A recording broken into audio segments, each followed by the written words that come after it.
절이라 하는 무교절이 다가오매 대제사장들과 서기관들이 예수를 무슨 방도로 죽일까 궁리하니 이는 그들이 백성을 두려워함이었더라.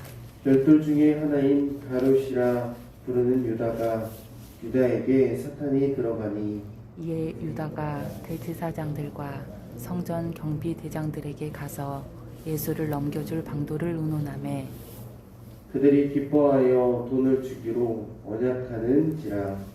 유다가 허락하고 예수를 무리가 없을 때에 넘겨줄 기회를 찾더라. 유월절 양을 잡을 무교절 날이 이른지라. 예수께서 베드로와 요한을 보내시며 이르시되 가서 우리를 위하여 유월절을 준비하여 우리로 먹게 하라. 여짜오되 어디서 준비하기를 원하시나이까. 이르시되 보라 너희가 성내로 들어가면 물 한 동이를 가지고 가는 사람을 만나리니 그가 들어가는 집으로 따라 들어가서 그 집 주인에게 이르되 선생님이 내게 하는 말씀이 내가 내 제자들과 함께 유월절을 먹을 객실이 어디 있느냐 하시더라 하라. 그리하면 그가 자리를 마련한 큰 다락방을 보이리니 거기서 준비하라 하시니 그들이 나가 그 하신 말씀대로 만나 유월절을 준비하니라. 때가 이름에 예수께서 사도들과 함께 앉으사 이르시되 내가 고난을 받기 전에 너희와 함께 이 유월절 먹기를 원하였노라. 내가 너희에게 이르노니 이 유월절이 하나님의 나라에서 이루기까지 다시 먹지 아니하리라 하시고 이에 잔을 받으사 감사기도 하시고 이르시되 이것을 갖다가 너희끼리 나누라. 내가 너희에게 이르노니 내가 이제부터 하나님의 나라가 임할 때까지 포도나무에서 난 것을 다시 마시지 아니하리라 하시고 또 떡을 가져 감사기도 하시고 떼어 그들에게 주시며 이르시되 이것은 너희를 위하여 주는 내 몸이라. 너희가 이를 행하여 나를 기념하라 하시고 저녁 먹은 후에 잔도 그와 같이 하여 이르시되 이 잔은 내 피로 세우는 새 언약이니 곧 너희를 위하여 붓는 것이라. 그러나 보라 나를 파는 자의 손이 나와 함께 상 위에 있도다. 인자는 이미 작정된 대로 가거니와 그를 파는 그 사람에게는 화가 있으리로다 하시니 함께 봅니다. 그들이 서로 묻되 우리 중에서 이 일을 행할 자가 누구일까 하더라. 아멘. 유월절이 다가오고 있었습니다. 예수님에게 여러 가지 일들이 다가오고 있는데 예수님을 죽이고자 궁리하는 일이 먼저 다가옵니다. 대제사장들과 서기관 그리고 그 일에 합세한 가룟 유다입니다. 두 번째로 유월절이 다가오므로 유월절을 준비합니다. 베드로와 요한을 통해 예수님께서 일러주신 큰 다락방에 가서 유월절을 준비하게 됩니다.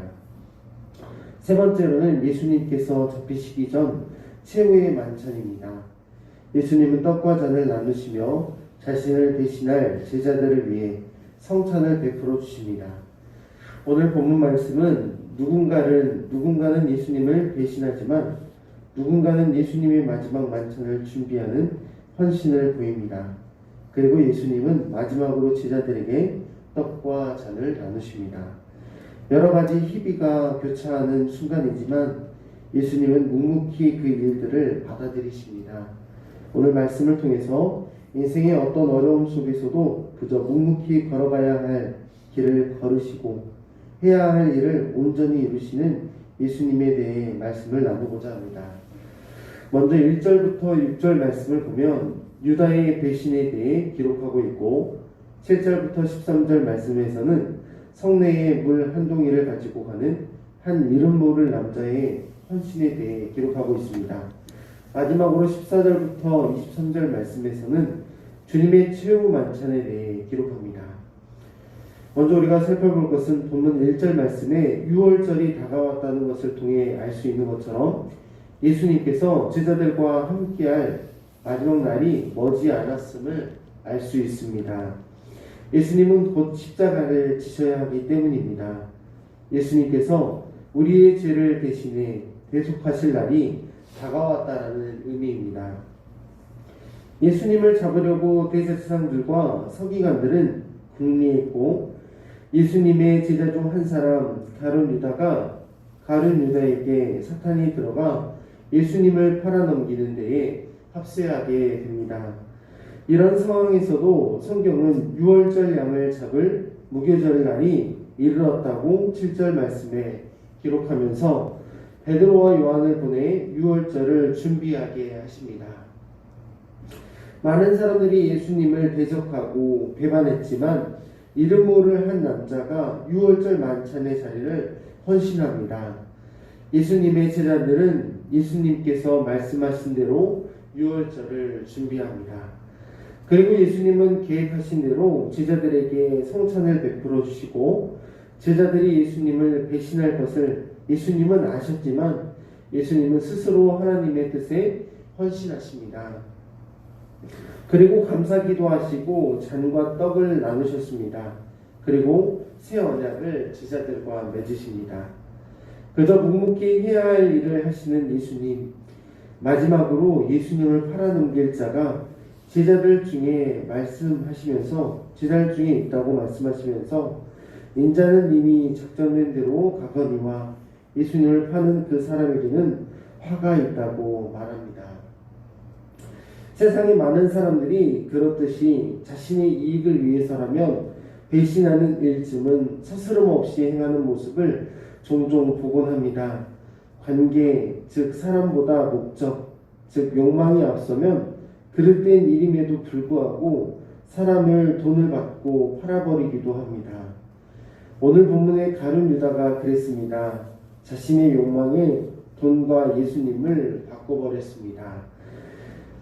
어떻게 그럴 수 있지 싶지만 예수님은 이 모든 것을 다 아시고 계셨습니다. 사람들의 계획과 하나님의 계획 속에서 하나님의 뜻을 신실하게 이루시는 것을 오늘 본문은 볼 수 있습니다.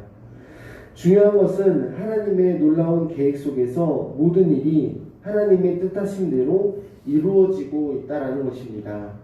하나님의 뜻이 이루어지기 위해서 하나님의 시간 가운데 하나님의 일은 신실하게 차츰차츰 이루어지고 있었습니다.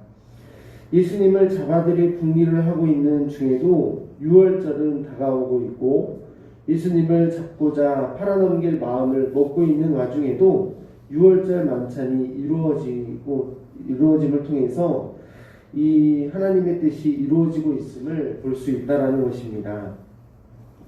인생의 계획이 하나님의 계획보다 크지 않다는 것을 우리는 본문 말씀을 통해서 알 수 있다는 것입니다. 모든 일의 성사가 사람의 계획대로 되는 것 같으나 그 길을 인도하시는 분은 오직 여호와 하나님이라는 사실을 우리가 인정하지 않을 수 없게 됩니다.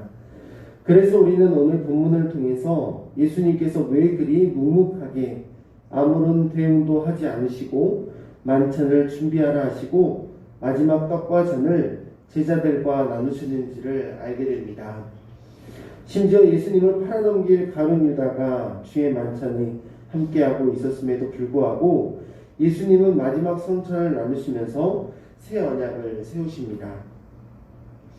예수님의 떡과 잔을 나누는 것은 그저 떡과 포도주를 먹는 그 당시의 식사 정도로 가벼운 자리가 아니었습니다. 떡은 예수님의 튀기신 몸을, 잔은 예수님의 흘리실 피를 의미했기 때문입니다.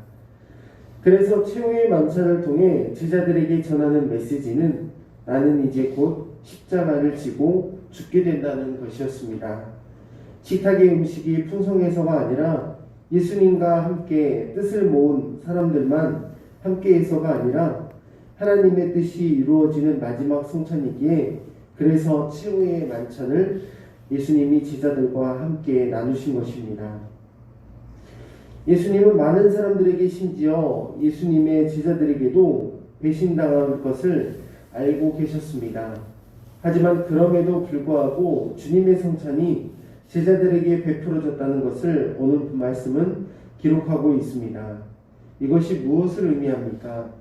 마땅히 주의 성찬을 받을 자격이 없는 자에게 주어지는 한량없는 하나님의 은혜가 바로 주님이 준비하신 성찬이라는 것입니다. 행위의 온전함으로 구원을 받을 수 있다고 한다면 이 성찬의 자리에 있는 우리 모두 또한 그리고 제자들 또한 구원받을 수 없는 죄인일 것입니다. 하지만 예수님은 제자들이 예수님을 배신하고 떠난다 해도 심지어 예수님을 돈에 팔아 넘긴다 하더라도 우리를 대신에 찢긴 빵과 같이 몸을 찢고 잔의 포도주와 같이 피를 흘리심에는 변함이 없습니다. 그래서 은혜인 것입니다. 갚을 수 없기에 은혜이고 그러므로 하나님의 구원에 감사할 수밖에 없기 때문에 전적으로 하나님의 은혜입니다. 그래서 우리가 잘 아는 말씀 에베소서 2장 8절 말씀에 너희는 그 은혜에 의하여 믿음으로 말미암아 구원을 받았으니 이것은 너희에게서 난 것이 아니요 하나님의 선물이라 라고 말씀하십니다. 그래서 구원은 전적으로 하나님의 선물이며 예수 그리스도를 믿음으로 말미암아 구원을 얻을 수 있는 것입니다. 그러므로 구원은 전적인 하나님의 선물입니다.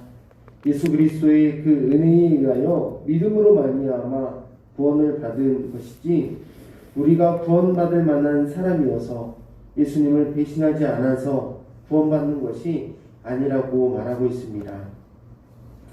간혹 종교적인 열심을 갖고 있는 사람들은 자신보다 열심이 떨어지는 성도들에 대해 쉽게 판단하고 자신의 열심을 과시하는 연약한 모습을 보일 때가 종종 있습니다.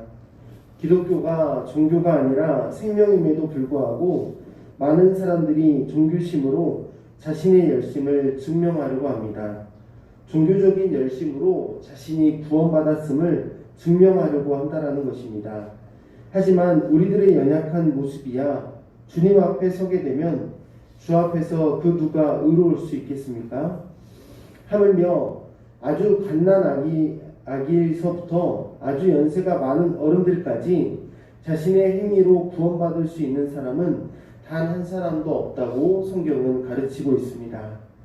그러므로 예수님의 죽으심은 돈 받고 팔아넘긴 가룟유다 때문에가 아니라 우리의 죄 때문인 줄 우리 모두는 알고 예수님을 믿음으로 구원받을 수 있다라는 사실만 우리 모두가 기억할 수 있게 됩니다.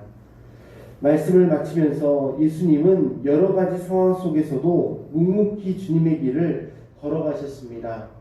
십자가의 죽음을 앞두고 있음에도 제자들이 자신을 배반하고 제자들이 나를 돈으로 팔아 넘길 상황 가운데서도 묵묵히 주님의 길, 십자가의 길을 걸어간다라는 것입니다. 우리도 삶 가운데 여러 가지 복잡하고 어려운 상황을 만나게 될 수 있습니다.